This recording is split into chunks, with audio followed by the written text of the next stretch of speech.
Let's turn our attention now to the Middle East. 3 hostages who will be released tomorrow as part of the Gaza ceasefire have been named by Hamas. They are Ofer Calderon, Keith Samuel Seagal, an American citizen, and Yarden Bibas. Well, our Middle East correspondent, Alistair Bunkle, joins us now from Jerusalem. What more can you tell us about this next exchange?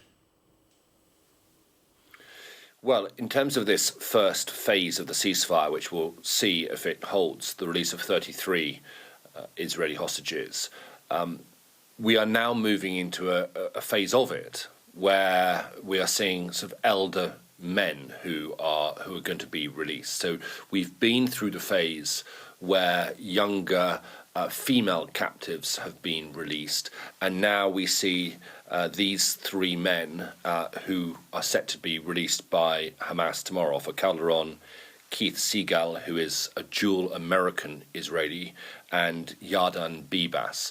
A couple of things to say about it. Yarden Bibas is the husband of Cherie Bibas and the father of Ariel and Kafir Bibas, 2 young boys whose fate in so many ways has been a characterization of this hostage crisis for Israel. The youngest captives taken, we believe Hamas said at least that they were killed more than a year ago.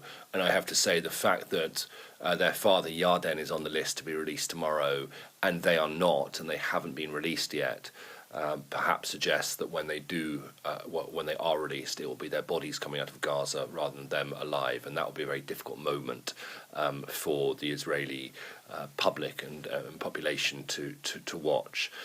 And the other thing I would say, as a more of a sort of a commentary on the process of all of this, we witnessed yesterday really chaotic, disorganized scenes in Gaza that were very frightening for some of the hostages when they were released, because they were sort of led through a crowd of, and you can see it here, of thousands of people flanked by Hamas fighters, people sort of baying to try and take photographs of them.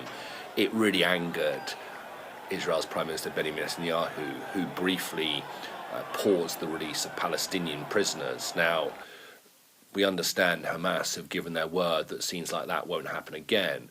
But actually, maybe significant is that the release of these 3 names of the hostages to come out tomorrow has come much earlier on than in the past. So Hamas are obliged, and they haven't always stuck to this, but obliged to give the names to Israel 24 hours before their release.